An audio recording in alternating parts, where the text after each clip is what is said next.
Happy Friday, everybody. Welcome to Tailgate Talk. My name is Mike. I am your host. My partner, Curry Tommy from the MSR. What's going on, bud? Happy New Year. Up?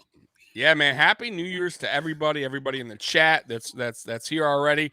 If anyone's here or anyone that is going to be watching this tomorrow on New Year's, we appreciate you hanging out with me and Mikey on this New Year's Eve. Absolutely, bud. So tonight's show is going to be kind of fun. You know, we'll probably keep it to about an hour since it is New Year's. Scott Blakely in the house. What's going on, Scott? How you doing, bud? Scotty? Happy New Year's. We'll go quickly through the recap of last week, and then we'll quickly preview the Falcons game this week. Look at kind of where we're at, look at the injuries, all that fun stuff. But your show last night, I know you were talking a little bit about this, and I heard this on Cover One's post-game show where Aaron Quinn came out and said he felt Josh Allen was better than Jim Kelly already. I will tell you, I don't believe Josh Allen is better than him already. I believe he has more tools than Jim had, right, and could be better than him. Ultimately, not yet. Your thoughts? No. Yeah, no, 100%. I talked about this last night. Scott actually was on the channel last night. Appreciate you being here again, Scott, on the hashtag tonight. Tailgate Talk about. Yeah, talked about it last night because somebody hit me up on Twitter. I basically was saying Josh Allen is a B+, which is a B quarterback, which is, first of all, no, he's not. He's a top 5 quarterback right now. Top 5 quarterbacks in my book. There's no B quarterbacks in the top 5. He's an A quarterback right now. He is a top 5. But he was saying Josh Allen, that he was saying Jim Kelly is a far better quarterback than Josh Allen is or will ever be. And my whole deal is, and you hit the nail on the head. Listen, Josh Allen is gifted more than Jim Kelly as far as arm strength, athletic ability, running. He does. Even Jim Kelly came out and said Josh Allen is far better. An athlete. He's a more athlete. Yeah, he's a better athlete than I ever was. And it's the truth. That's one. Two, listen, guys, Jim Kelly played for the Miami Hurricanes, a very good college. That's one. Two, he didn't go to the NFL right away. I keep telling people this. He decided not to go to Buffalo. He went to USFL. He went through 2 seasons. So he had already experience going into the NFL on top of that. Then he went to the NFL, Buffalo Bills, and they already had a team that they were already building in place with a bunch of pretty much Hall of Fame players next to him on both sides of the field. Think about it. A great receiving cast, a Hall of Fame running back in Thurman Thomas with a stud backup running back in Kenneth Davis. He had James Lofton as a second receiver, Andre Reed, Don Beebe. I mean, that's a hell of a lineup, right? And then you got the defense, Bruce Smith. Mm-hmm. Mind you, great offensive line. So you can't compare the two right now as far as what he's done. Listen, Jim Kelly had a great team around him. He'll admit that. Josh Allen right now, they're building that same kind of environment for Josh Allen, that same type of team, right? And it's listen, guys, not overnight. It doesn't just, there's not Thurman Thomases just hanging around. Like, that doesn't work that way. Like, Brandon Beane's done a great job up until this point, and he will continue to build around Josh Allen. But athletic-wise, yes, I think Josh Allen is a better quarterback than Jim Kelly. But is he there mentally yet? Of course not. No. Does he have the smarts? Like 100%? No, not yet. Yeah. He will in time. Yeah. Don't forget, Jim Kelly also had Frank Reich. Yes, a great backup quarterback. That's what I'm saying, bro. He had, one more thing he had. Marv Levy, a great freaking head coach, a Hall of Fame head coach. There's a lot to this. That's why I keep kind of tell people. I hate when people try to compare an athlete to another athlete, like a previous athlete. Oh, he'll never be that guy. Different eras. The game was played different. You can't ultimately, and thank you, Scott. We appreciate the super chat. Yes, Kelly is a legend. I believe Allen will Hall of Fame too. You can't compare the two. You just can't.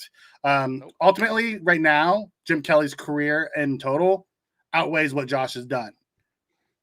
Josh is in year 4. He still has a long way to go. So we'll put that to bed. But I know me and you were talking about this offline, so I wanted to make sure we brought it up in here. Yep. Yep. Spin, how you doing? Happy New Year, bud. Comes in, says, yeah, he went to the USFL. Houston Gamblers. Yeah. Yeah. Oh, yes. Fluffy Potato, how you doing? Oh, yeah, this is another one. Daniel Garcia says, don't forget, he had Bill Polian. I'm telling you guys, listen, that Bill team was Polian, stacked. Bill Polian was an Italian evaluation stud. Think about the guys that Bill Polian's done over the years, not including the Buffalo guys. But then he went to Indianapolis and built that Indianapolis team with Peyton Manning and Edgerrin James and Marvin Harrison and Reggie Wayne and, all those guys. Bill Polian is a stud, But we won't get too far down that road. So let's quickly jump into the recap from last week. We'll start with the predictions. You had it 26-17. I had it 24-17. You came closer. I'm not sure either one of us saw 30 burger. And it could have been a 40 burger. Should have been a 40 burger. But it is what it is. Our X factors. You had Singletary and Oliver. I had Knox and Addison. Overall, I think your two outperformed my two. Knox got the touchdown, but Singletary got a touchdown. Singletary was huge. Singletary is huge. He didn't have a ton of yards, but he set the the day when he caught that little one, and then he drugged Duggar and ran over Hightower. Yeah, he set the tone for the day.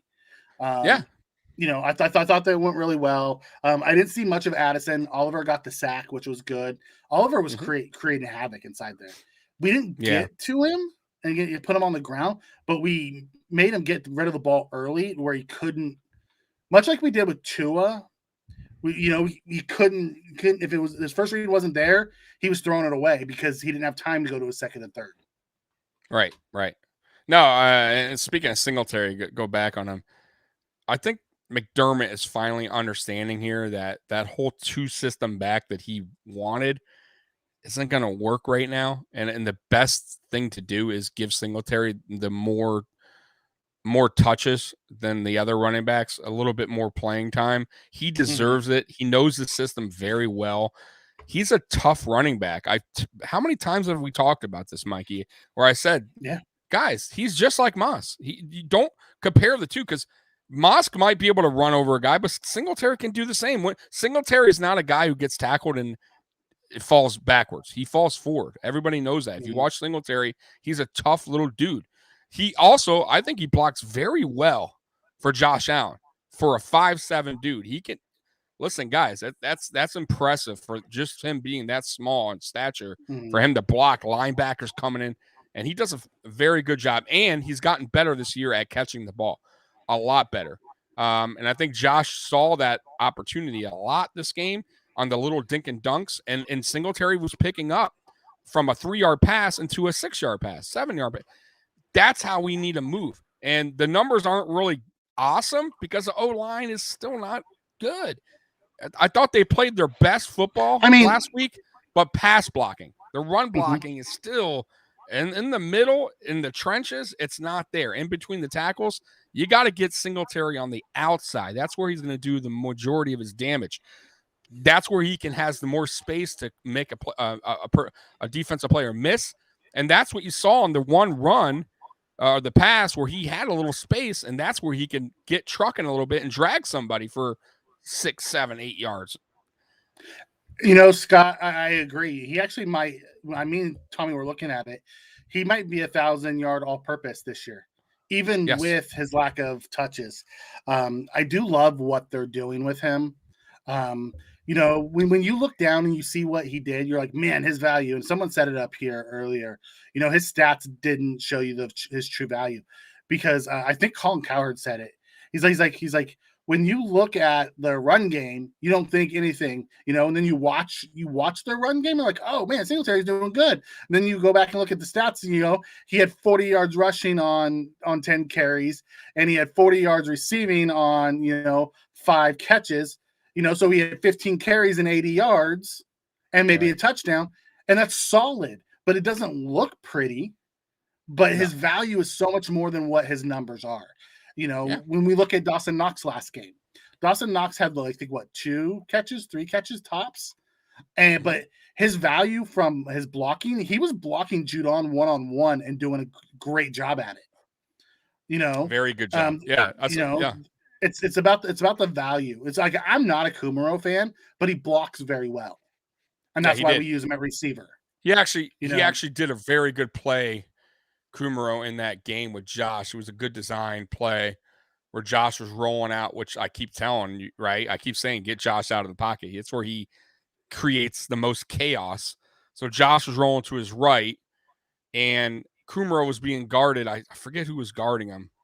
And the linebacker or corner was looking at Josh the whole time, and then he stopped. And Kumaro stopped, went back the opposite way, and Allen threw over his back shoulder, which you're not supposed to do, but with Allen's arm strength, you do it.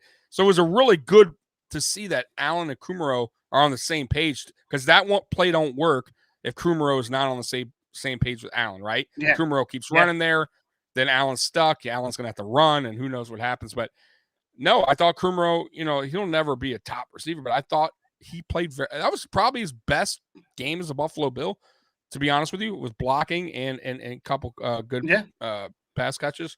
So I like what I saw. We also ran that same play with Sanders, where he threw back to Sanders late in the game. So it's something that is in our bag. That's when Josh breaks down. And I'll tell you. And before I get to that, Spin comes in and says Singletary currently has 876 all-purpose yards. There you go. There you go. Thank you, Spin, for the update. So I mean, he could very well hit 1,000 yards all-purpose this year. Yeah, no doubt. And by the way, a funny stat, and this is probably because more about Josh Allen, but we are 4th in the league in average per run at 4.6. Yeah. For as bad as our offensive line is, that's pretty crazy, right? If you think about it. Yeah, well, a lot of that, the 4.6, that's us as a whole, right? That's Josh too. That's the running. It just says running. That's a stat that of course, you got to. But it doesn't matter. It's still pretty impressive for as bad as our offensive line is. Yeah. Singletary is phone booth fast. Well, yeah, that's right. He is. That's it. Yeah. And he's tough. Spinkin says Knox deserved that TD to seal the game.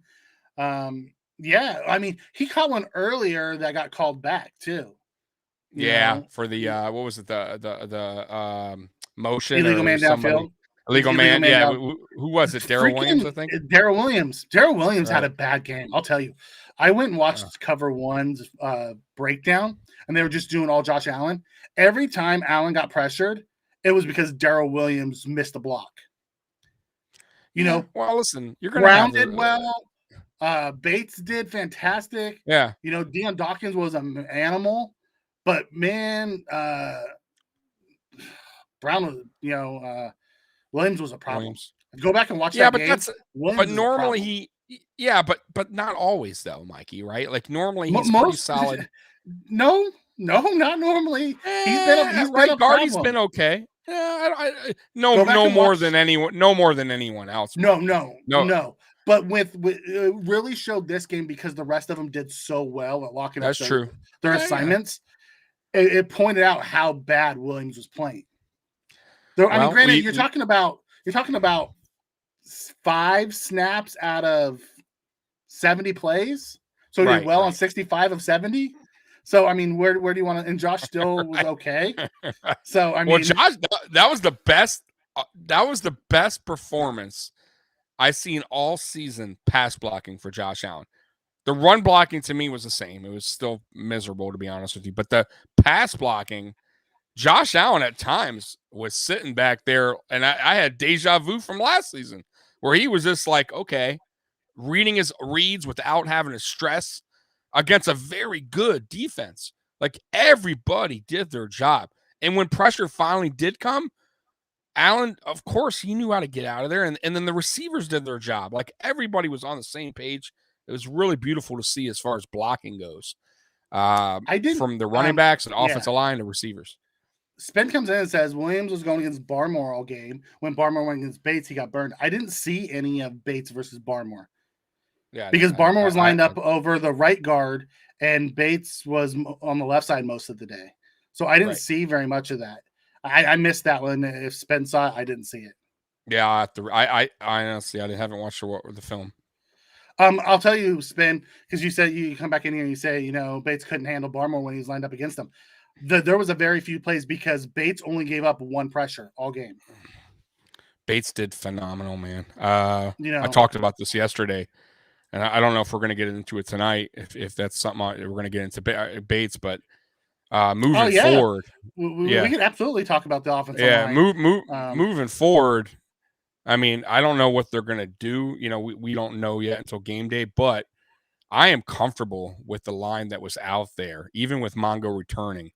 And a lot of people last night were saying, well, it's all That was right. It's because yeah, it was weird. Hey, we're back. That was just like trickery stuff. yeah. But they were saying because they had Bates stashed in case Morse got hurt because he's our backup center. But guys, stop. Like, really, if that's the true reason why McDermott did that, that has to be the stupidest thing I've ever heard. When we're struggling on offensive line, and you got a guy that could do every position. Listen. I like Bucker, good guy. I feel bad for him, but come on, man. Bates was a better option there. Worry about that later if our center Morse gets hurt.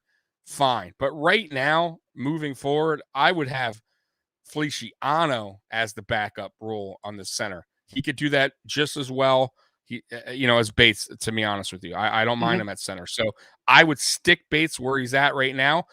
I like the chemistry. I think the team likes him. I think Josh trusts him as well.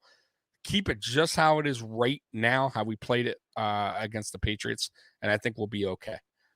Yeah. No, I agree. I actually would prefer to see this lineup. I want to see Dawkins, Bates, Morris, Williams, and then Brown, and have Right. Mongo as the backup, especially because we need to get Mongo up speed. Just because he came off, he you think about when Deion Dawkins, he said earlier when he had COVID really bad and he was in the hospital, he needed time to get back up to speed. Feliciano probably will. Give him the Deion Dawkins treatment, activate him, and put him as in case of an emergency. Yeah, that's it. Yeah, that's it. It's, we don't need to rush him back. And if Bates doesn't do good this next game and say he struggles, you could always have him to stick in there. You know what I mean? Yeah, there you go. Yeah, swap him. But let's see what he's got right there. Exactly. Go with the hot. And isn't McDermott always preaching? We go with the hot hand. Go with the hot hand. You got to go with the what works. Okay. Well, what works is what I saw last week. So let's keep with that. Okay. Yeah. So going through that, so we talked a little bit about the O-line. The offense, Josh Allen was just on fire. He took over that game.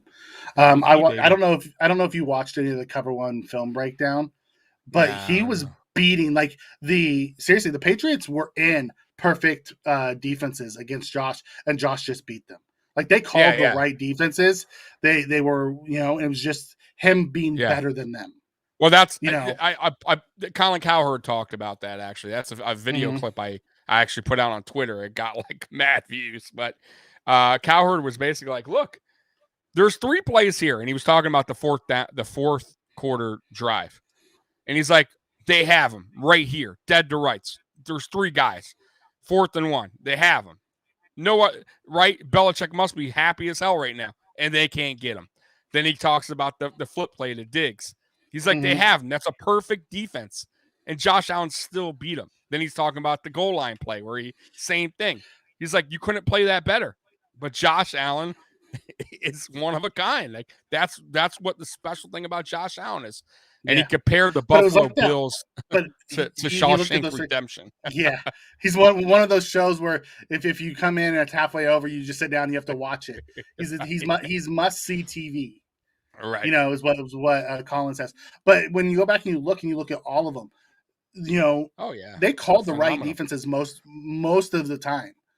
Josh made a play. They called, like the way they were rushing, they were lining up 6 and only sending 3 to 4 because they were trying to collapse the pocket, and then they had a spy on Josh.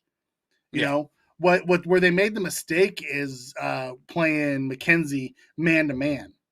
because he's just so much faster than Bryant was. I don't think when it comes to McKenzie, I don't think, and it comes back to my point about like certain quarterbacks that you don't see often or you don't see on the field often. I think Belichick really just underestimated him and his speed and his capability of catching. And I don't think he just game planned for him. It's kind of like when like I told you, when you see a quarterback that you never seen before, and the defense is kind of like, oh, what do we, we don't know really what this guy does, and the guy looks great. But I think McKenzie's a hell of a player. He's shown that last season.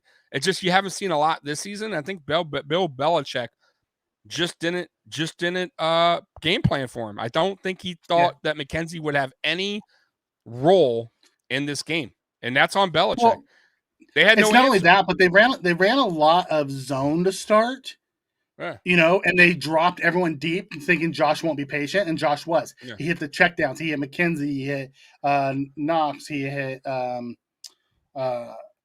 Singletary over and over and over. So then and they had to come up and when they started running man, that's when you seen Diggs and McKenzie just starting to eat. Right. Well, that's why I told. The other reason too, and just like goes back to the Tampa game, was we started getting the Singletary involved more, started getting the motions, started getting McKenzie involved more. Like little things like that will have to make the defense backpedal, be a little bit more honest. They don't know if we're running that. That's why the offensive line looked way better, because the defense wasn't just game planning for Josh Allen.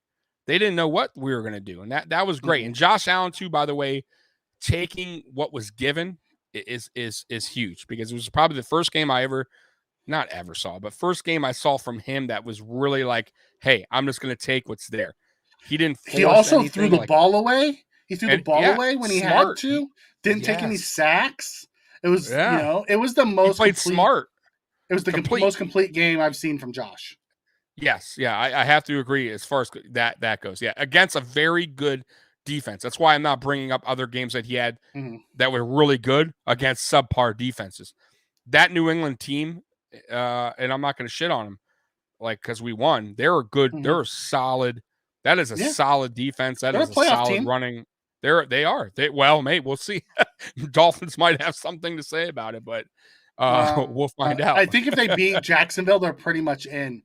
Regardless, I think if they beat Jacksonville, they're in. Regardless of what happens week 17. I don't know. I gotta look at that. Yeah, if you go to ESPN and use their playoff thing, if they beat Jacksonville this week, regardless of what happens, it just falls within seeding. Where do they seed? Do they seed in the 6th seed, 5, 6, or 7 seed? But wouldn't the Dolphins jump ahead of them though if they beat them, because they would have? So the Dolphins have to win the next 2 games to get in. Right. The Patriots only have to win one of the 2. Got you. They're gonna then. Yeah. I want to go to Spence said here. Spence said, I think the Pats had no choice but to keep Bryant one-on-one because they couldn't adjust to McKenzie because they couldn't stop Diggs, and that was a key because what do you take J.C. Jackson off of Diggs and put him on McKenzie? Diggs was burning J.C. Jackson. Thinks what he would have done to McKenzie or to Bryant. So you couldn't adjust because they were trying to shut down Diggs. Right. Well, this was McKenzie was the run after the catch. That was big this week. Run after catch. Run after catch, and he was available when Josh really needed him on big plays. He made some big catches, man. That one catch at the end of the game was huge, man. Where he dove for it, and the ball kind of got under his chest there and knocked the wind out of him, but. He was just there whenever Josh needed a big play. Like, he was the guy, and then that was great to see. But this is what I wanted to see and what I expected from the beginning of the season with this wide receiver group that we have. We have a deep group. It just we weren't really using them right. And I think now, after especially in the second half of the Tampa game, I think McDermott finally just said, you know what, let's just go back to what we did. And what worked for us, right? And let's see. You see a lot of motion. You see a lot of motion all of a sudden. Right. What was the worst thing that was going to happen, Mikey? We go back to what we did in 2020, and it fails. Okay, we were failing anyways, right? Yeah. You might as well try it. And obviously, look, guys, it's working. It's working very well. It worked great in the second half against a very good Tampa team. It worked great against the Panthers, and it looked great against the Patriots. And we're right back to looking like the 2020 Buffalo Bills offense.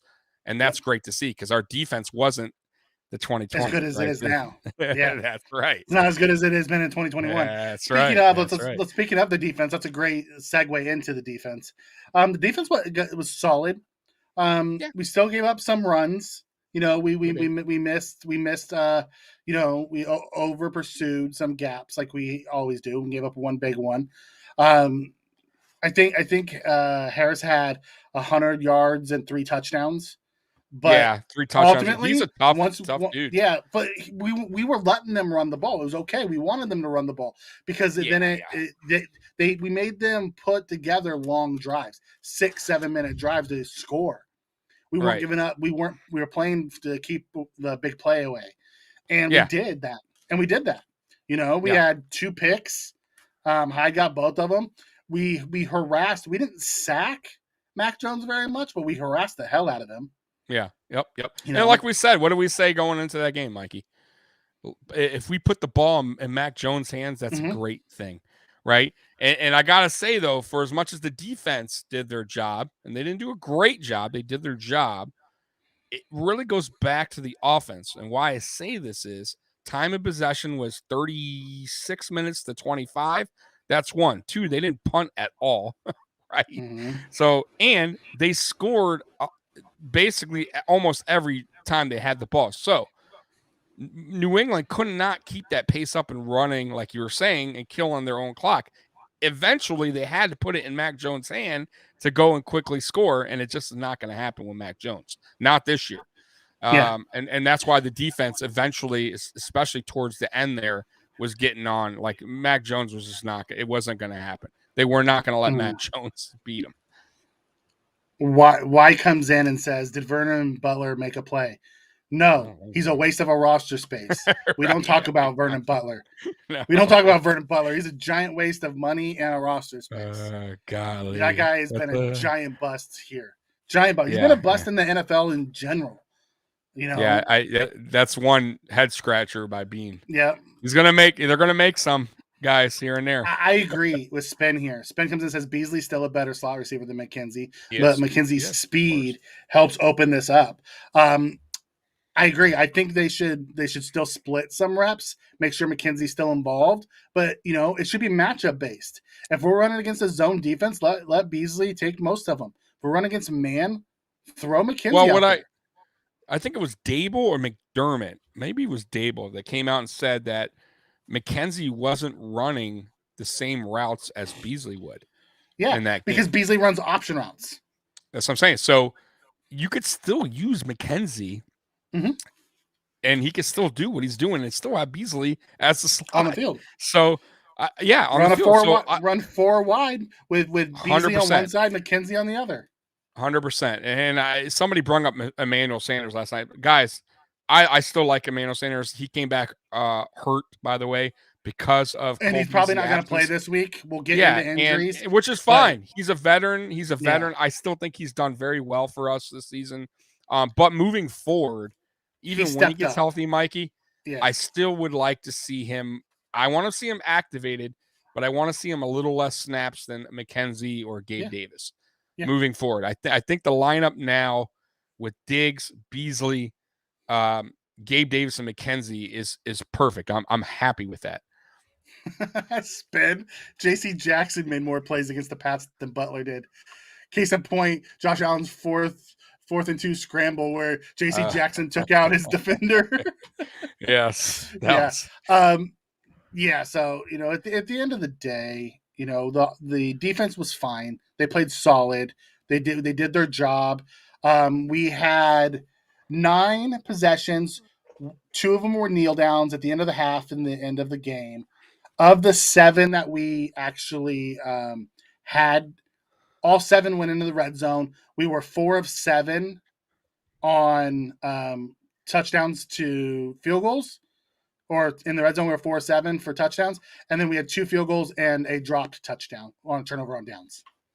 So, you know, if we went ahead and we're like, okay, now let your rookie quarterback beat us, and he couldn't. No, he couldn't. He actually, to be honest with you, looking back at Mac took Jones' out. stats since Sorry. playing against us, he's done awful. Yeah. Okay, go ahead.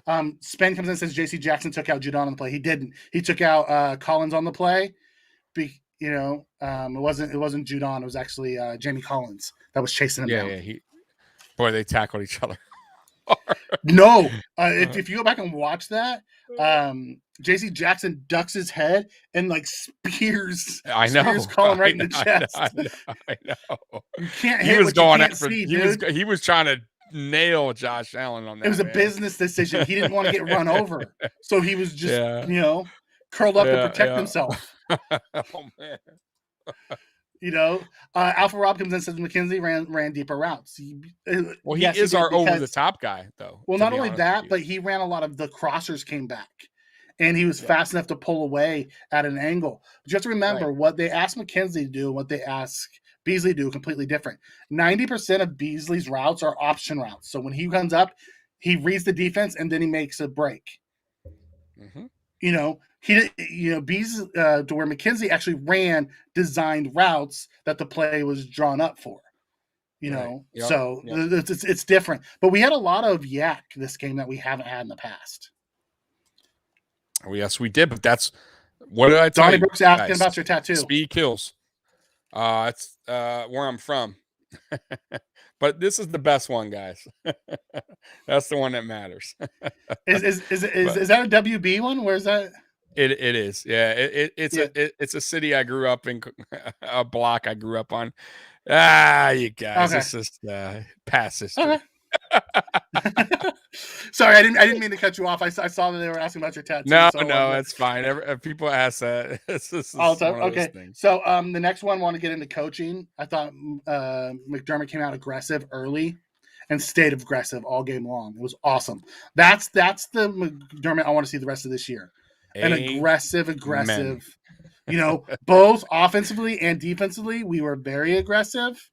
Mm-hmm. I want to see that constantly the rest of this year. Yeah, amen. Oh, by the way, I don't regret the tattoo. It just it was a weird time in my life. But no, I loved McDermott. His coaching that game. He finally was just like, hey, you know what? Everything's on deck right now, right? Like this is it. Mm-hmm. This is all for we don't win this game, then we're not winning the East, right? He finally he had balls, right? Like, yep. What was that in Major League, right? Yeah. Like, Serrano. Okay. Serrano. Yeah, after he hits the home run. Right. So did somebody do that in the locker room before we went out, like to McDermott? McDermott's like, so yeah, he finally was, he had his balls and I loved it. I loved the fourth down. I love that he trusts the offense. I love that he trusts Josh Allen. Mm-hmm. And matter of fact, that he loved the defense in case they didn't get the fourth down, that he trusted the defense to do their job. If they did not get that fourth down, like I said. So it was a beautiful thing to see. And hopefully he continues that trait moving forward, because you have to have that aggressive play calling in the playoffs. You have to have it. Yep. Yeah. And I agree with Alpha Rob here. He comes in and says McDermott dictated the game and made Belichick go for it a lot. Belichick is not let's go for it type of guy. Yeah. He's not. He wants to run the ball and play defense. He's like, I can't stop this guy. He's on fire, and I have to keep up with him, so I have to just keep going for it. They were 1 of 10 on third down, but 4 or 5 on fourth down. Yeah. No, they tells you everything you need to know. They actually mentioned that during the game, that Belichick normally doesn't do that, but it just seems like that's the way the game was going. So he pretty much was going to go with the flow. Well, he had to. If he would have kept punting they couldn't stop him. There was 0 punts that game, which it was beautiful. I don't want to Seahawk. Perfect transition into special teams. We had 0 punts. Perfect in the kicking game. Bass was money. And I love our kickoff return, coverage. It's done fantastic all year long. where Bass kicks that really high one. Beautiful. That Yeah, doesn't I that, love that that. lands between the 5 and the end zone, Love it. where they have to return it, and we stop them before the 20 over and over. I love that.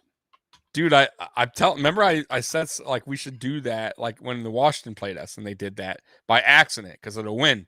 Remember? And I'm like, I wonder if we could start trying to put that in our system, like kicking it super high to like the 5. Our special teams can get down there quick enough and we can get them to like the 15, 10, 12. I mean, it's been working out great. I love it. You know, you just got to be careful on some teams that have really fast returners. You know, I want to test every team like that. Yeah. Triggs comes in and hey Triggs, how you doing? Happy New Year, bud. He comes in and says the last time I remember Belichick being that aggressive was against Peyton Manning. Because he's like, I can't stop him. I have to keep going for it. Yep. You know? Yep. That's a wonderful thing to think about. When you think about that, the last time Belichick had to run a defensive game plan like that was to stop Peyton Manning. And now our quarterback is in that same class. Yep. I don't think it's funny though. Belichick is a fucking asshole. I'm sorry to say that. I know he's the GOAT, but he's a sore loser. I'm gonna come out and say it right now. He is the worst sore loser. Listen, I get it. Losing sucks, but he is a fucking asshole. 1 and 2. I don't think he respected Josh Allen. I'm gonna be real with you. He respects him now, but I still even last year. I remember. I'll never forget a quote he said last year when he said, "I'm not buying all the Allen hype." It was the first game we played him. And it right there it told me, okay, if a coach says that, which is super rare that a coach would like most coaches, even if you're going against a team that sucks and they're always going to say something good about the team. Oh, well, Tua, got to be careful with him. Like to him to come out and say that about Allen showed that like he had no worries about Josh Allen. The first game, even this season, that's what I'm saying. I still didn't think really, even the second game, I still don't think he was sold on him. I think he's sold on him now. I think he knows now Josh Allen is a problem. And I don't know. I think the rest of the league I'm telling you. If you listen to any of his press conferences this year leading up, he knew Josh Allen was a problem. After last year's game, I don't know if he knew he was, but Mikey, was he this big of a problem? Because the first game and the second game was night and day. Well, there was also 60-mile-an-hour winds last time Josh was trying to throw through. I still think Josh could have threw it. We just didn't let him. We didn't give him the opportunities. Remember, Dable didn't really let Josh throw until the end. Yeah, we didn't do a lot in that game. We didn't let him run. Yeah, but you know what I'm saying. We're not going to get back on that. I'm just saying, my point is, I think he might have started respecting him a little bit more, but after this game, I think he totally absolutely. Aware. He seeked him out to give him a hug after the game. Yeah. I think he probably said secretly, "You're there, like you have, you are here now." Like, okay, like I know who you are now. Speaking of that, did you hear the clip that made its way around Twitter of that Boston fan saying that you'll have to go. I'll send it to you. But there's a clip going around. A Boston fan called into the show and said, "Mac Jones ain't it. I don't know what. Belichick is a bum. He hasn't won crap since Brady left. You think this team is gonna be good? No, the division runs through Buffalo. That kid up in Buffalo." What did he say? He says he runs super fast and he throws the ball like 90 yards and they let him throw it all over the park. I'll send you the clip. It was hilarious.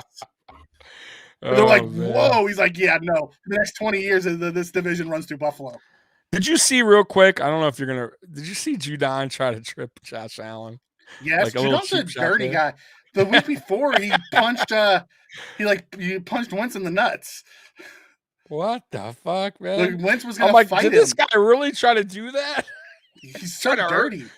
Yeah, bro. And he knows Josh Allen had the foot injury thing. That's what makes it even worse. Like trying to get him out of the game. That's as cheap as you can get, bro.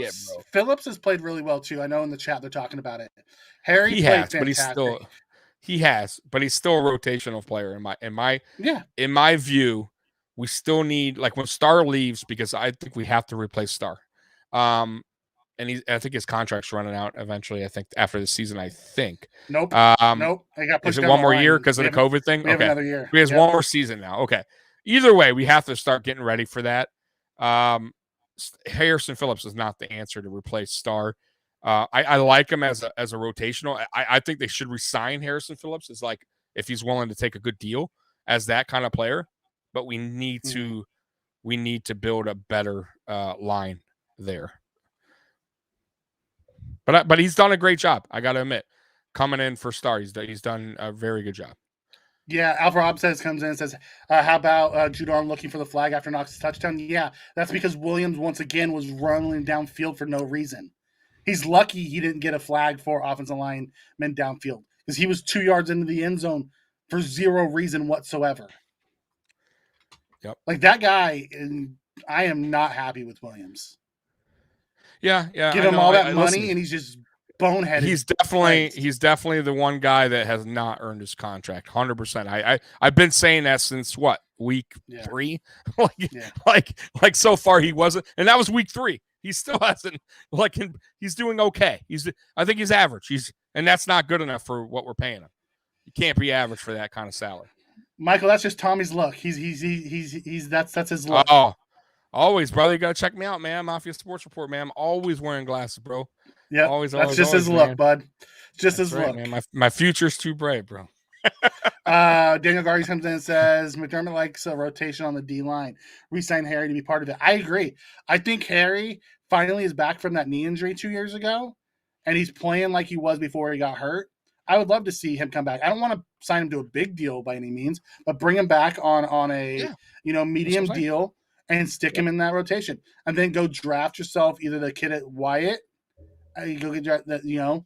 That's out of Georgia, the other big stud in the inside, and start rebuilding that interior D line. Yeah, but okay. So that covers the recap piece. Do you have any final thoughts on the recap?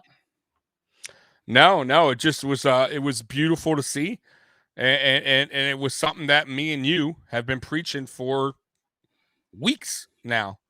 And the offense finally did exactly what pretty much we've been yelling and screaming. And the results were exactly what they were. A win and a nice looking win. That's it. Yeah, I agree. So let's get into the injury report before we get into paying some bills. So for the injury report this week for Buffalo, we only had 2 people in the injury report.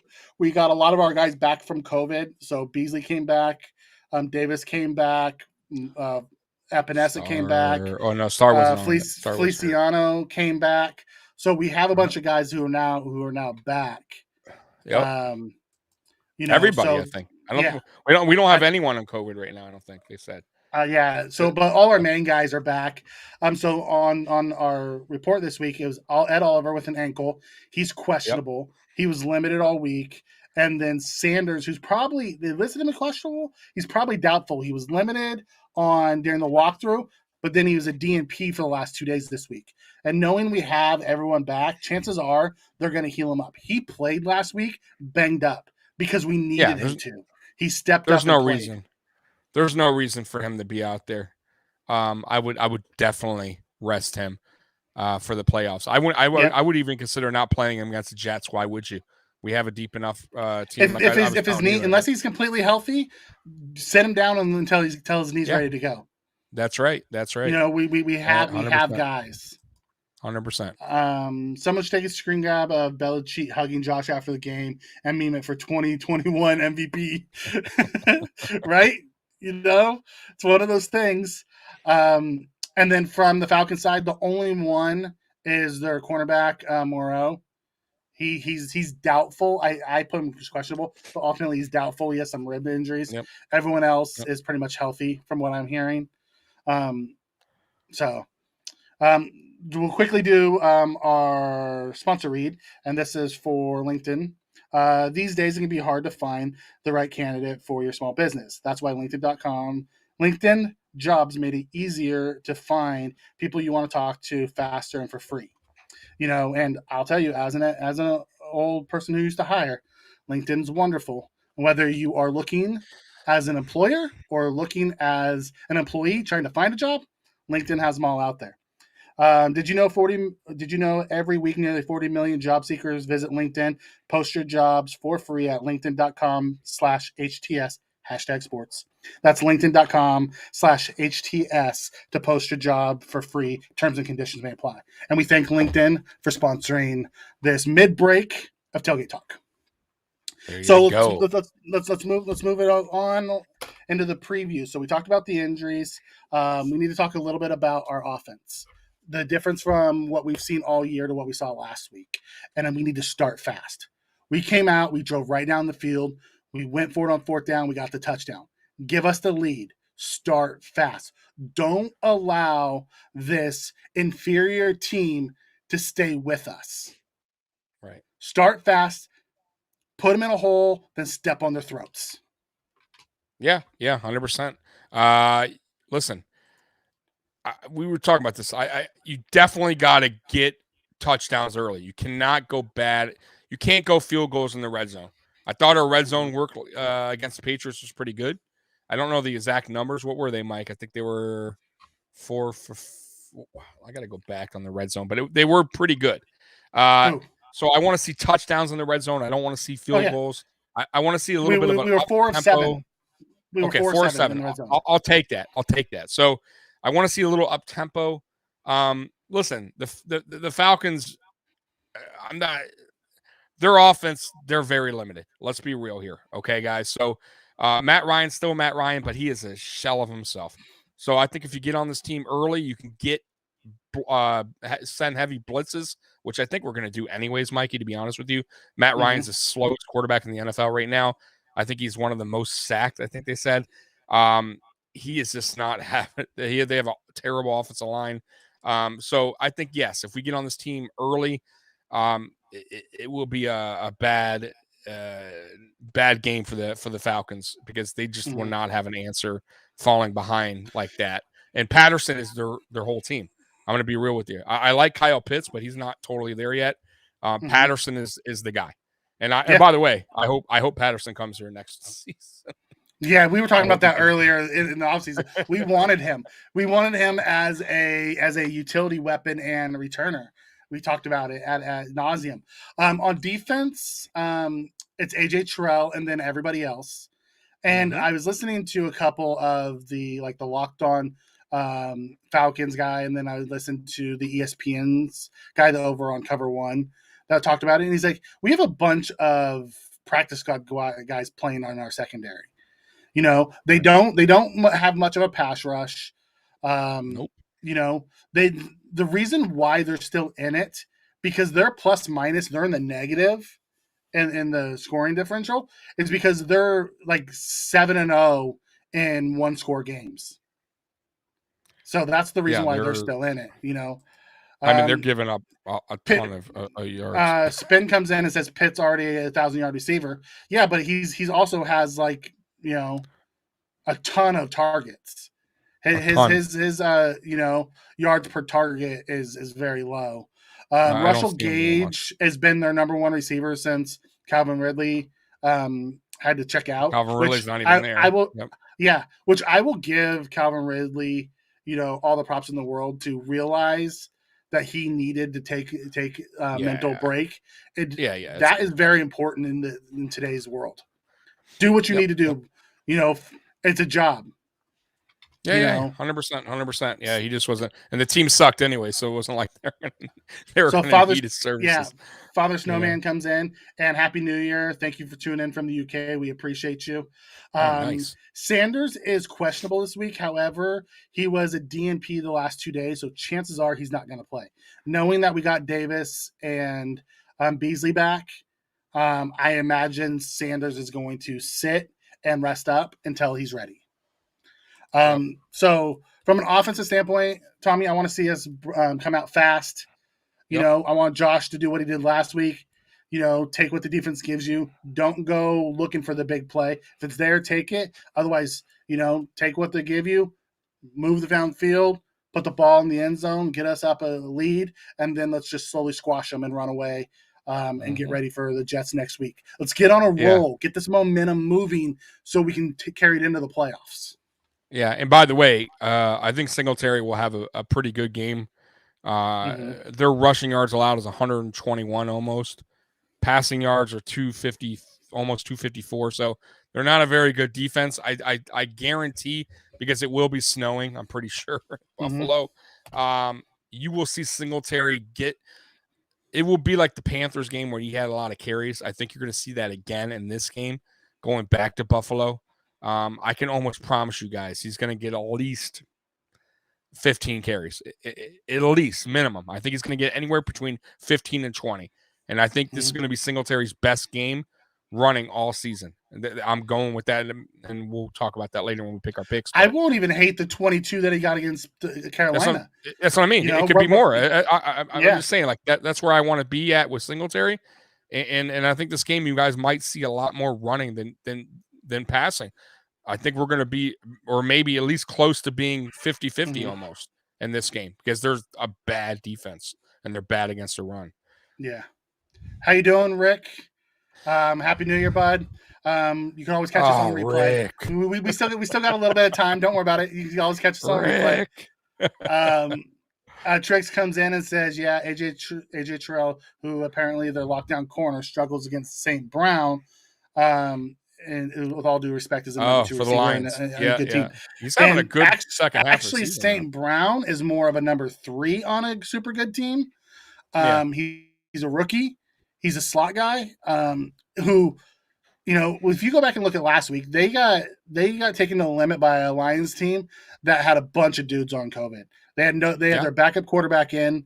They didn't have any of their backs, and they're just a shell of what. I mean, the Lions weren't good when they're fully healthy, let alone when they're dealing with a bunch of COVID stuff. Yeah. But St. Brown, I have him on my fantasy. He's actually, I picked him up because I needed a receiver. I think like 3 weeks ago, and he's done okay. Yeah. I'm not going to hate on him. He's had like 2 or 3 games. Past 4 weeks, he's become their number 1.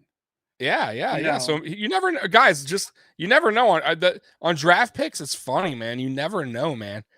You never know who's going to wind up. St. Brown was one of the guys that we looked at. Was in the mid rounds, much like a Gabe Davis type. We thought that I was big on the Bills snag it because he was a solid slot guy. Could have been a young guy that we groomed to take over for Beasley. However, we went Spencer Brown, and I will take Spencer Brown over on St. Brown all day. Spencer Brown. Brown's gonna be an animal, dude. He's been a blessing. He was a blessing in disguise. For I think, come on, Bills Mafia. If we're gonna be real here, I would say 95% of Bills Mafia did not have these kind of expectations for Spencer Brown his first season. Leave it to Y. Leave it to Y. He always has something to say. Why? He always has something to say. So moving through this on the defensive side of the ball, our main goal, we need to stop the run. Cordell Patterson is their playmaker. That's their offense right there. Don't let him beat you. Make it be Matt Ryan and having to throw the ball to his receivers. Right. You know what I mean? Make Russell Gage have to do something. Make those other guys that are no-name guys have to do things for you. I'll be interested to see the matchup of Milano versus Pitts. And I wonder if we're gonna pull like a card out of the KC playbook where we ran Saran Neal on Kelsey. I wonder if we run Saran Neal on Pitts at time to time because he can get. I wouldn't mind it. Saran Neal's a beast, bro.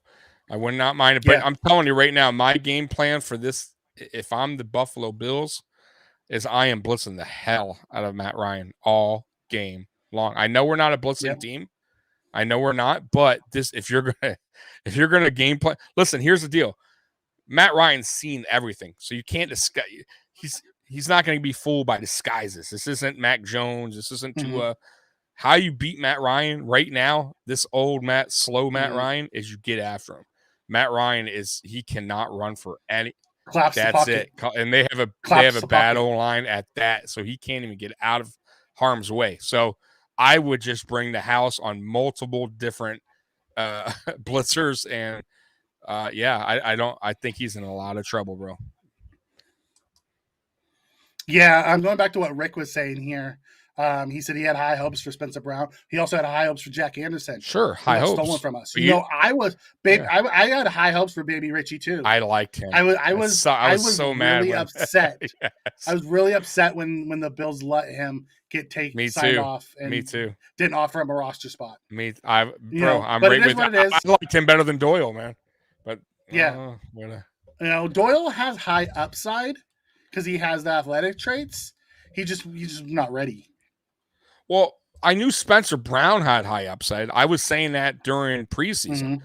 I just didn't think, and I don't think even the Bills coaching staff, and I think they came out and said it, they were not prepared to even start him. That was not Yeah, the plan. The plan was we had to start him because he was better than Cody Ford yes, at guard. yeah, but they didn't. But they didn't. I don't think they saw his growth that fast. Is what I'm saying. He really matured in the NFL quickly because I think they were thinking, man, he didn't play all last season in college, right? He missed the whole season. He's coming into the NFL like, Mm-hmm. not really up, as far as playing wise, condition wise. They probably thought, all right, man, he's only played 2 seasons as an offensive lineman. He wasn't even his Mm-hmm. natural position in high school. So they probably thought it's going to take maybe a year, right?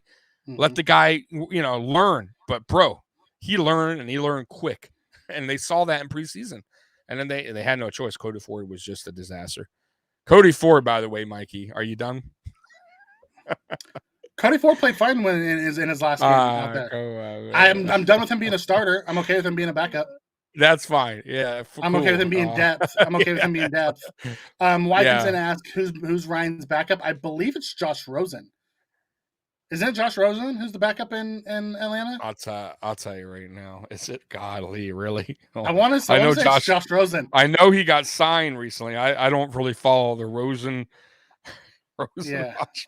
But I'll tell you right now. While you're looking that up, Spin comes in and says Yeah, they should have Anderson as one of the protected practice squad guys. They did, however, after every game, there's a 2-day period where everyone can be signed before they re-announce who the protected guys are. So during that 2 days where everyone's available, the Eagles came and offered him. We have a chance to match and bring him up and give him a roster spot, or we let him go and we decide to let him go, which is crap.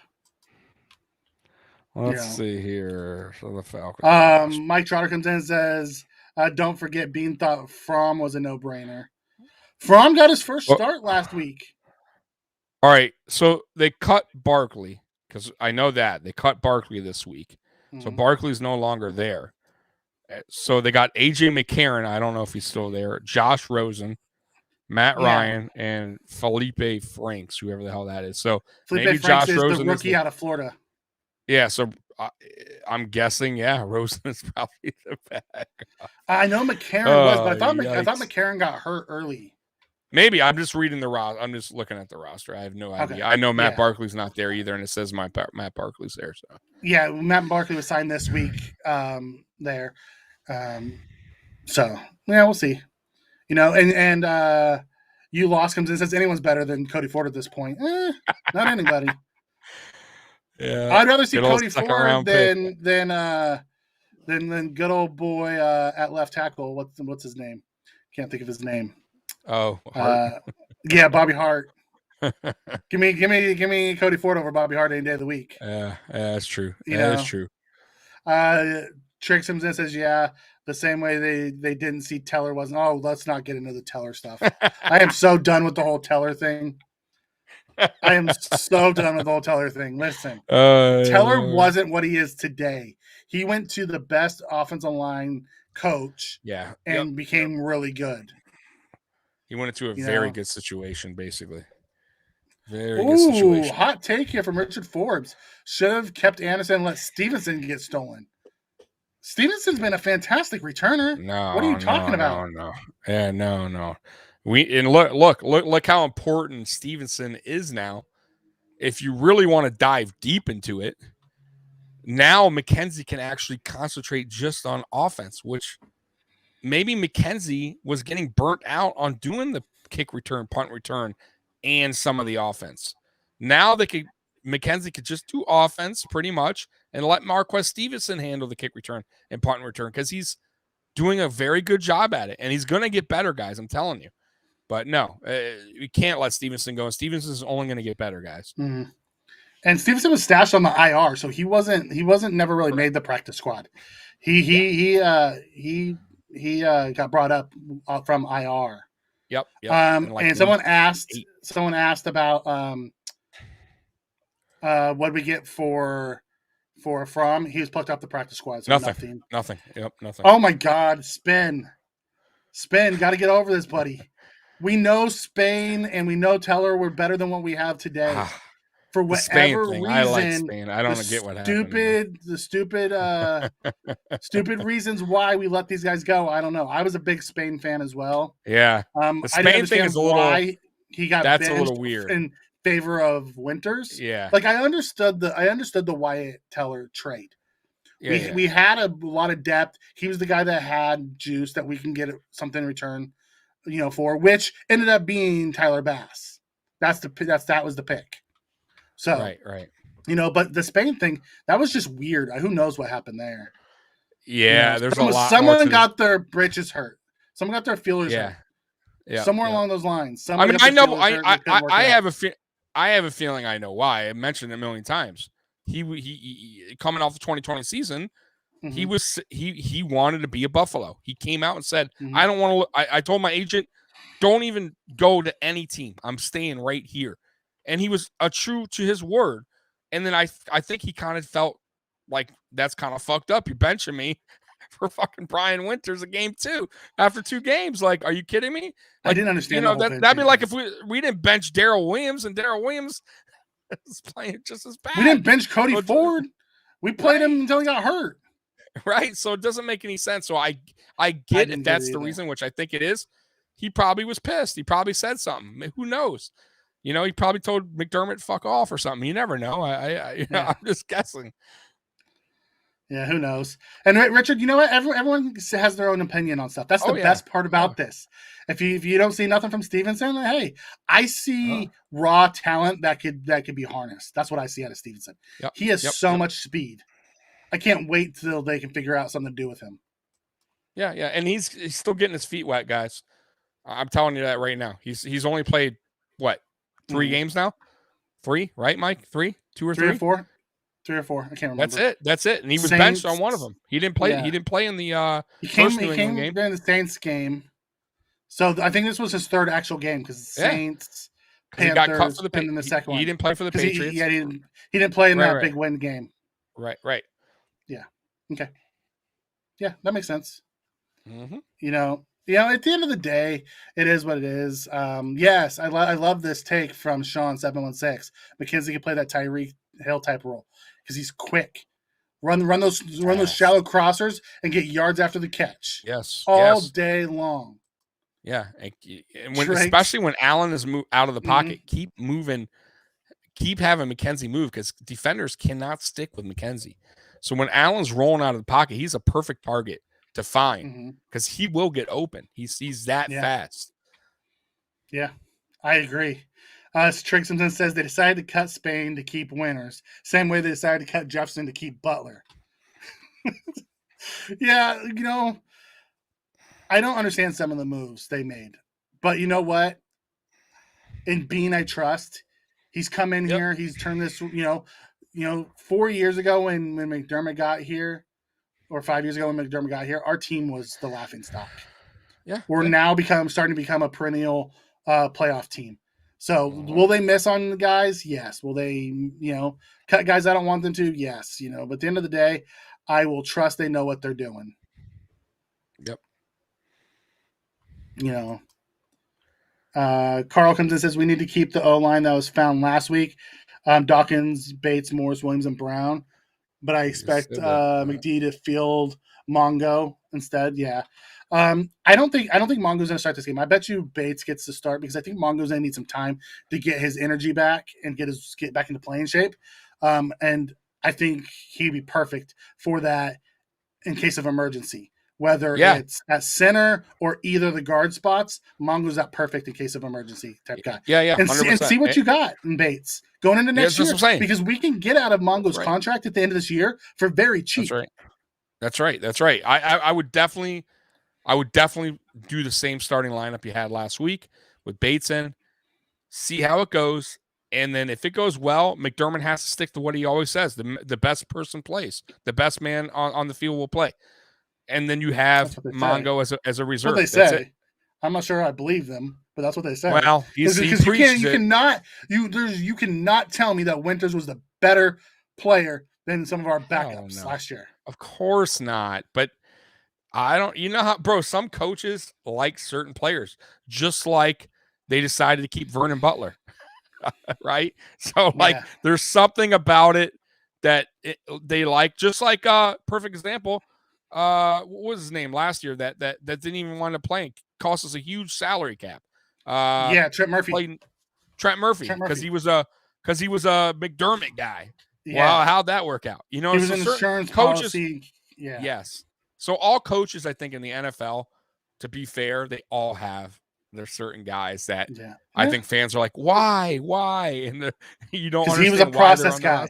He was a process guy. But I want to get to this one. I love this question from Father Snowman. Do you think the Colts are the team to beat more than Kansas City? I don't, and the reason for that is Carson Wentz. I do not. I mean, I love their running game and I love their defense, but their secondary is shaky. So if they're not getting turnovers, they struggle. And Carson Wentz is Jekyll and Hyde. Like, you never know what you're going to get from that guy. I totally agree. No, I think Kansas City is way more consistent than the Colts are. Yeah, but I will say this though: if the Colts, if the Colts can wear a team down, and if they get a couple turnovers on defense, that's where it starts to get dicey. On another team, because that's what they do best. They just wear you down, wear time of possession. So the Colts are very dangerous, but I don't trust Wentz at all. And Kansas City just has a very deep roster on offense. They got players all over. And they got a lot of speed as well. Yeah. No, and honestly, I think the Colts are a worse matchup for the Bills than Kansas City. We're built to beat KC. We're not built to beat, someone like the Colts. Our secondary, we're built to disguise coverage, play physical with them, and then match them from an offensive standpoint. If you get into a game against the Colts and they can get their running game going, and we can't stop it, it's just a bad matchup for us. I think we can still beat them. I don't think we have to be able to contain. You have to match them. You have to match them on offense. Basically, and we just have to contain the run enough. Yes, then make Carson Wentz have to beat you. Correct. Much like the Patriots, they're built a lot like the Patriots are built. They are run the ball and play better running back with a better running back. Touche. Carl comes in and says the Bills have been built to beat KC, and Indianapolis is not a good matchup. Yep, that's what we were just talking about. Yep, I agree 100%. I think we are. It probably shapes up that the Colts play the Bengals, and the winner plays the Chiefs, and we would play the Titans. Yeah, most likely that's probably going to be how it plays out. And now that's an interesting game if that happens. The Bengals, even I think the Bengals match up well against the Colts. Their offense when they're on, they can score and they can score fast. Yeah, but they're either high on or they're off. Or it's either it's one or the other. I would be like, bro, I'd be like, what is this team? Like 1 minute they're blowing a team out, the next they're getting destroyed. So I don't know. They got destroyed. I know. Destroyed by the Jets. Man. So who knows? It's been a weird year. Yep. Trick Simpson says, they need to stop with shifting Brown. He needs to stay right tackle. The reason why they're switching Brown is because they don't have a backup left tackle that is good. Brown is truly our best backup left tackle. Correct. Although we'd love to keep him there, we just need Dawkins to stay healthy. Correct. And I would love to see us this offseason go find us a decent backup left tackle so Brown can just stay on the right side. Yep. And to all the players, stay your asses inside. Please. Right? With this COVID thing going around, stay inside. I'll give you some bootleg, whatever movies. I'll figure a DVDs. way if you need to I'll give really you my see this. streaming passwords. Right, I'll give you my streaming passwords. Just stay inside and watch movies. right. You Yeah, don't need to go to a live show. No midget wrestling or whatever weird event you're going to. Just stay home. Hamilton. Right. Spin comes in and says, "Isn't that what Doyle was supposed to be?" Yes, but he wasn't ready. We put Doyle in for one play and he gets used. Doyle is an athletic freak who needs time to develop. I don't like Doyle. I know you don't. But we'll see. We'll see. I don't know. I could be wrong. As of now, though, I'm not a fan. Oh, hot take here. Mike Trotter comes in and says, "I hope Bean doesn't extend Edmonds." Depends Who do you about want the our money. middle linebacker to be? Yeah, it honestly, Mikey, I'm not with Mike on this, but I'm 50-50 on that. It depends on the money. It really does. I don't think we should give him $100 million. Yeah, I don't think he should be $100 million exactly. linebacker. But I do like. There's a lot of upside still to Edmonds considering his age, and I still think he has there's room to grow there. But I'm also at the same time not trying to kill my cap on a guy. I think we can go out and draft another stud, or we can get a free agent. You know what I mean, for a little less that can fill the role until we get we draft another one. You know what I mean? But I'm not overpaying, is what I'm saying. And if he really wants to do us a solid, he does what Matt Milano did with a team-friendly deal, and he stays on board. That would be the right thing. Knowing he's going to be young enough to really cash in on his next one. Right. That's all. Is that Mikey? 100%. You hit the nail on the head. 100%. Because he's going to only get better under McDermott, to be honest with you. McDermott's a hell of a defensive coach. Whoever's going to bring in here is going to be, trust me, a good defense coordinator. And he's going to help the growth of him. And when he's ready, like you said, on his following contract, he's going to get paid if he earned it, for the second time around with us. I don't agree with this take from Cardboard Max. It's actually Edmonds bad against the run. Yeah, he's actually pretty good against the run. He has missed fills, but so is Hayden Poyer and Milano.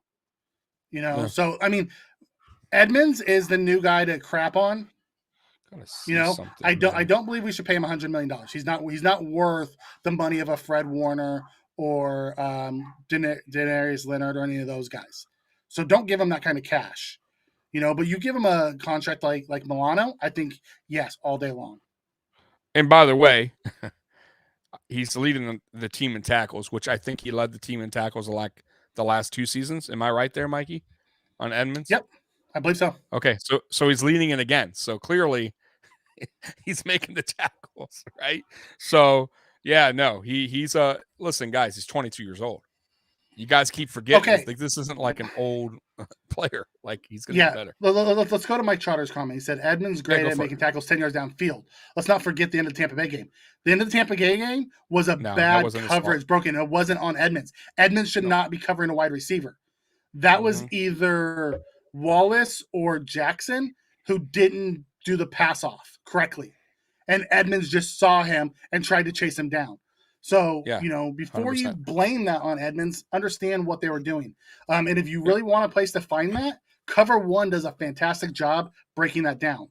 I believe Buffalo Fanatics has a film breakdown as well. So if you want to go see him, go out there. They will take you through what the defensive calls are and who's supposed to be doing what. And they do a really good job of it.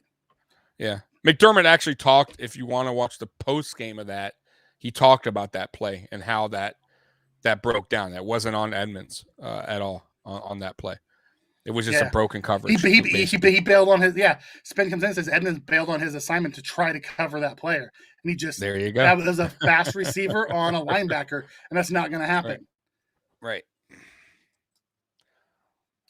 Bean thought he was drafting the next Kuechly. Well, here's the problem: is we took an outside linebacker by trait and moved him to the middle. At Virginia Tech, Edmonds was an outside linebacker. If you stick Edmonds as an outside backer and let him rush and do those types of things, he could be a lot like Micah Parson is. He could be an animal. They just want him in the middle because of his size. Yeah, and he's very smart, Mikey. Yeah, he's been calling the defensive plays since a rookie. You don't just give that to anybody. So they trust him in that spot. But I would say I would it is intriguing how he would play in an edge type role. Mm-hmm. I know they'll never do it, Mm-hmm. but he has the speed. That's his natural position is the outside back edge type. Like it would be interesting. That's all I'm going to say. But I don't think they'll never do it. But it would be interesting. It would be. Yeah. Spin comes in and says, I think we need to get bigger inside than interior. I agree. To stop the run, 100%. That's where a lot of it comes from. We're very small on the interior D line. We need to get some big fatties that can stop the run. Yeah. Ed is not a big guy. Like he's big, but he's small, he's short, and stocky. And Star is 300 pounds. He lost like 40 pounds coming into the year. Lost weight. Harry had to slim down as well because of his knee to get that healthy. Yeah. Like our biggest guy is Butler, but he's our softest guy. Right. No, we need a couple big dudes in there. You know who I liked that was pretty big. We let him go because it was smart. Was Jordan Phillips. I thought Jordan Phillips was he wanted big money and it wasn't worth the big money. No, I know that, but I'm saying a player like that. Yeah. I'm not saying you have to, but his size, his ability. Yeah. I like because he could play the 1 or the 3. He could go either way. And that's why I say someone like the Georgia guy. I don't think we'll get Davis because Davis is going to probably be a top 20 pick. But his number 2 over there, that Wyatt kid, he's good. Or Hyatt or Wyatt, I can't remember which one it is, but he's a stud. I think he's going to be a sleeper in the second round, late first, early second that someone's going to get. That's going to be a stud for years to come. Yeah, he's an animal. I got a hot take, Mike. Would you consider taking a wide receiver in the first round? Yes, if it's the right one. Right. I got it because I was watching here. I don't know who I need a burner. Today, but it's got to be a burner though. Yeah, no, that's what I'm saying. They were bringing up a good point, saying about. Our wide receiver room, except for Diggs, is kind of coming to an end. Except for Gabe Davis too, but we need a burner. We need like another guy that can complement Diggs. Mm-hmm. I gotta say, and then the other thing is running back. Like eventually, we're gonna have to address that. I like Singletary. Guys, I'm high on Singletary, but he's not like a number 1. But he's a solid player. I hope they keep him. But I like him more of as a role player, backup player. We need to address that eventually. But if you can get you could go out and get someone like Williamson or Michi from Alabama, those 2 speed burners. I don't think we'll get Olive or Wilson or those type of guys because I think they're going to go high in the draft. Or even Drake London out of like USC, he's a burner. Who's hurt right now, so he might fall late. Someone along those lines, I could see that in the first round. But let's be honest, we can always find receivers out in free agency. No, we can free agency. Yeah. And I need to start building those interior trenches, guards. I agree. It was just a question. If the right guy is there, yes, I would take him. If we have a difference maker sitting on the board and he's the best available prospect, you don't pass on really good talent. For need, you just don't do it. Right. Yeah. I mean, to be honest with you, if it was and we'll see when the draft comes. We did it with DK Metcalf. DK Metcalf was a better prospect, and we drafted Cody Ford. We went for need over prospect. I said that was Brandon being one of his biggest mistakes, but it wasn't just him; it was all of them. I know, I get it. But if it was my doing, Mikey, and we'll see how the draft plays out. But I'm going cornerback. I think you really gotta really. You're gonna be disappointed, and you're gonna. I know they're not. I know they're not. Mike. I get that. But I'm just saying, if it was me, I would go corner or offensive lineman. But I'm leaning more towards corner. But we really, like you said, we have to start building in the trenches. Like this draft, I think they got to go heavy on that. They really went heavy on tackle on our 2 bookends last draft. Unless there's another elite left tackle or tackle prospect, you go interior. Build that interior offense and defense. Keep plugging those holes. Yep. Grab a high interior O lineman. grab a mid-round O lineman. Right. Grab the defensive lineman probably in the second. I'd go interior D line in the second. And then I would look for a mid to late round receiver that could be speed that we can bring along. I would look for a mid to late round corner. There's a bunch of corners that are just like raw prospects. Let McDermott get his hands on them. Like, don't forget, we still have McLeod on the practice squad. That kid was good in the preseason. You look really good out of Notre Dame. He did. You know, he did, but we'll see. And Dane Jackson's probably going to take Wallace's spot next year. He will. And we probably won't spend high money on a replacement corner. Yeah, I agree. I agree with that. Yes, Ben, I agree with you. White's not going to be 100% next year because he tore his, mid-year this year. It's going to take some time. I think he'll be back playing next year, but I don't think he's going to be back to his elite level next year. Because it usually takes him about a year or two to come back to be that. Oh, I like this. Scott comes in and says guard, center, cornerback, defensive tackle, wide receiver. In that order. Give it to me in that order. First, second, third, fourth, fifth. In that order. I want to do that. Not center. I think center I think you could pick up a quality center in free agency. I think Morris is coming back next year. Anyways. He may. I don't know. We'll see. I think they're not only that, but I also think they're grooming Bates to be the next center. He could be. That's why maybe they were chilling with him all year. It's very possible. Oh, I like this one. Comes in. Mike Charles says, love Diggs, but we would have had Jefferson's already a stud. Jefferson may not have been the stud he is in Buffalo. You have to remember, and you don't know. Learned. Yeah. He walked in and learned from Adam Thielen. If he would have come and you don't know if you would have drafted him though. You don't know how that works. They could have drafted another receiver they thought was good. The draft is funny that way. Diggs is a top 5 wide receiver. Oh yeah, 100%. Jefferson's a top 10 wide receiver. Yep. Josh and Diggs have this relationship that it doesn't matter if we could have had him and he could have been a stud and he could have been cheap.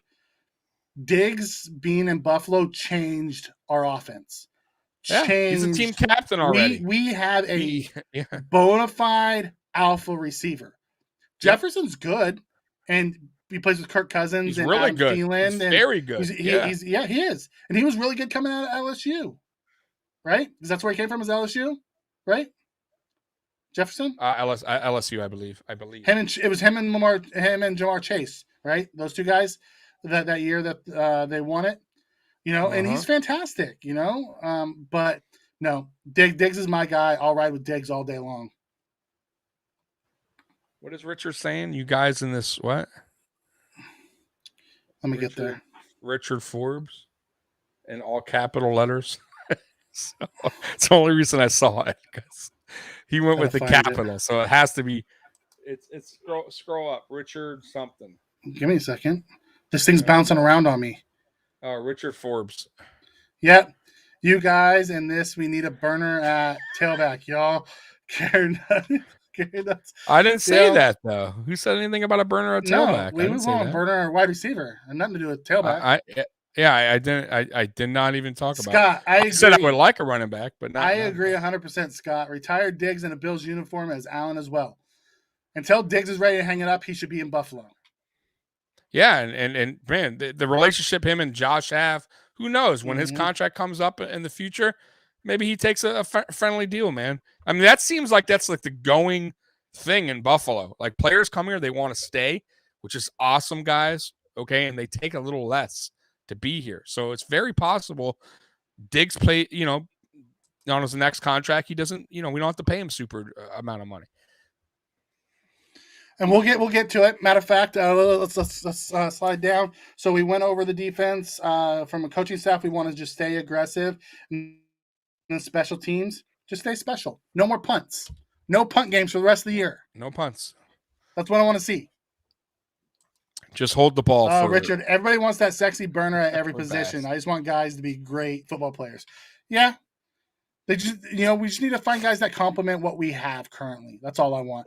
I want us to build I want the big uglies in the trenches first. Let's build that up. Give Josh time. Yeah, no doubt. No doubt. Mike Trotter comes in and says, you only draft a guard in the first if it's a stud, like the guy on Indy. Yeah, I agree. Or the guy in the Jets drafted one, the Vera Tucker kid. That kid's a stud. Yeah. That's a Yep, guard. I agree.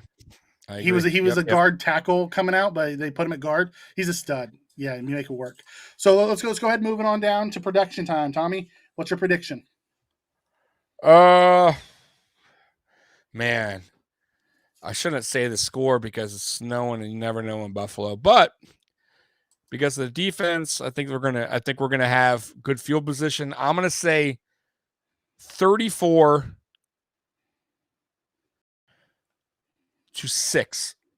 34-6. Our best performance on defense since a while. Since the Saints game, kind of. So Okay. 34-6. Then I'm gonna take it 31 to 13. 31-13. Scott loves messing with me with my 40s. I stayed under 40 again. Sean comes in and says 45-3. Love it. 34-13, and I have a 31-13. Scott 41-9. Ooh, I love that one, Scott.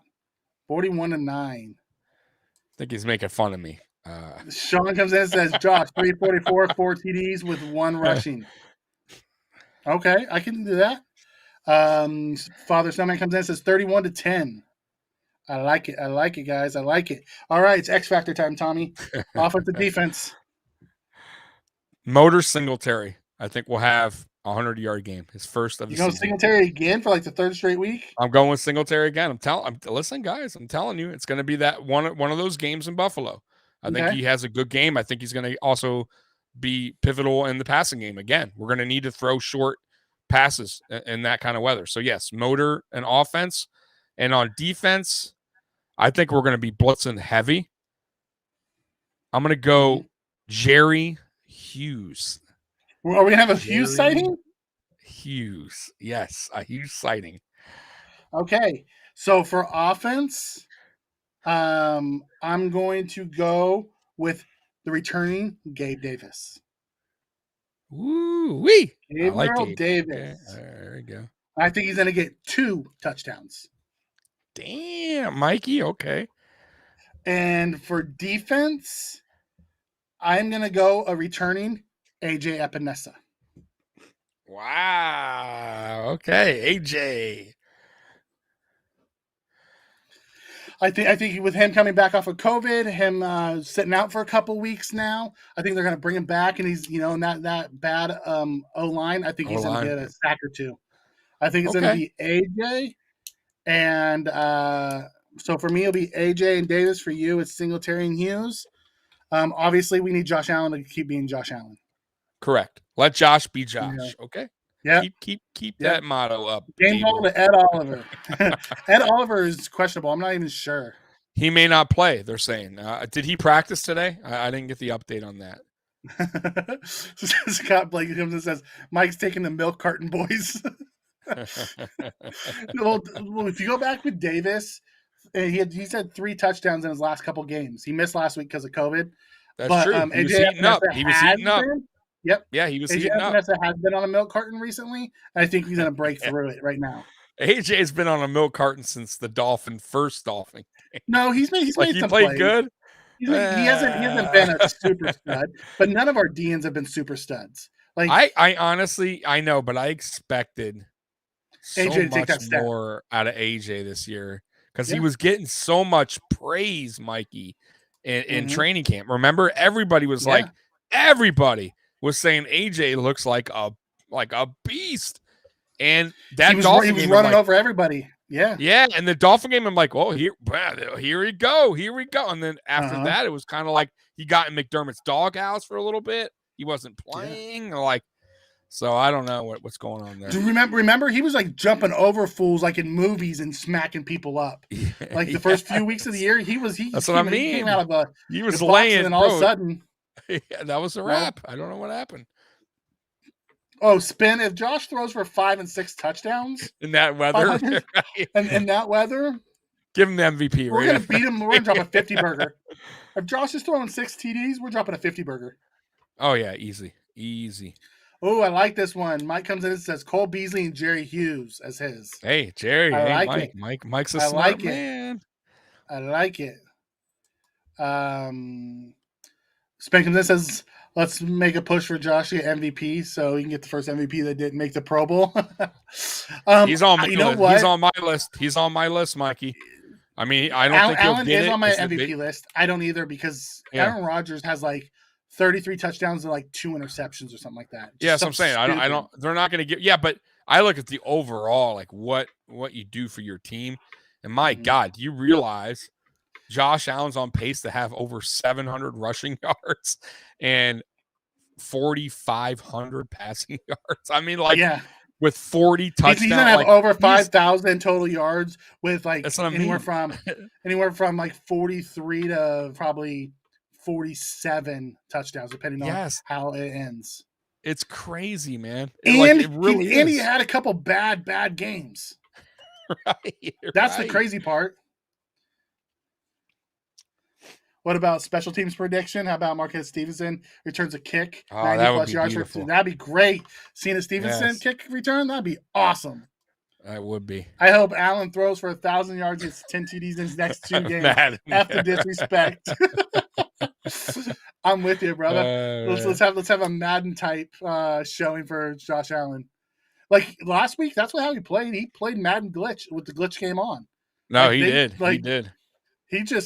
He was impressive, man. AFC East champs. Yep. Let's handle our business the last 2 weeks. We're coming. Yeah, we're trying to keep our belts, man. Ooh, I love this take.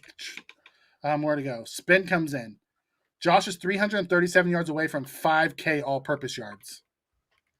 I told you that. I just gave you the stats. I didn't realize this was only 337. You said you gave me like what his each one said. He has over 4. I didn't do the math. I didn't do the math. All right. Yeah. He's right there. 337 yards away from 5K all-purpose yards. That's crazy. That's what I'm trying to tell you. Like, if we're talking MVP, I know they're not going to give it to him, but overall, if you're going to say what a player did for his team, I think Josh Allen does the most for this team. He has like 88% of the offensive yards. He counts for 88% of our production or something along those lines. It's unbelievable. It's just it is what it is. All right, so we hit about an hour and 30 minutes, Tommy. Damn. So let's go ahead and start wrapping this up. It is New Year's. Happy New Year's to everybody out there in the chat. Happy New Year's, appreciate guys. you riding with us. Tommy, tell the guys where they can find you. Mafia Sports Report with my sunglasses. For the guy that mentioned it earlier. I'll be on tomorrow, which is going to be a very good show, guys. Tomorrow at 7:30 on my channel, Mafia Sports Report. It'll be the AFC East Shakedown. Mikey's going to come on. I'm going to have Captain D from Miami Dolphins talk. And then I'm also going to have Juan from Sports Dynasty Podcast, who represents the Patriots. He was here last week. And to his credit, he had the Bills beating the Patriots. So it'll still be a very interesting talk with him tomorrow. And then I am on post-game right after, about 20 minutes after the game ends. And that's it, guys. Okay. And you can find me on Twitter at Apex006. And then also tomorrow, I believe I'll be filling in for Paul on the post-game. So I think it will be myself and Sunday, Mario. Sunday. Saturday. Oh, Sunday. For some reason, I'm thinking today's Saturday. Maybe it's because I've been off for a week and a half. Maybe just my days are getting mixed up. But yeah, I'll be doing the post game with Mario after the Bills. I'll wipe the floor with the Falcons. So thanks everyone. And here's a word from our sponsor. Hello, fellow Bills fans. Sean Rogers, realtor and lead of the Mr. Rogers Homes team. Did you know that real estate is one of the best ways to build wealth, and right now is one of the best times to own an investment property in Arizona? Please reach out to me. I'd be more than happy to answer any of your questions so we can take the next step to your financial freedom here in the Valley of the Sun, utilizing real estate. As always, God bless America and go Buffalo!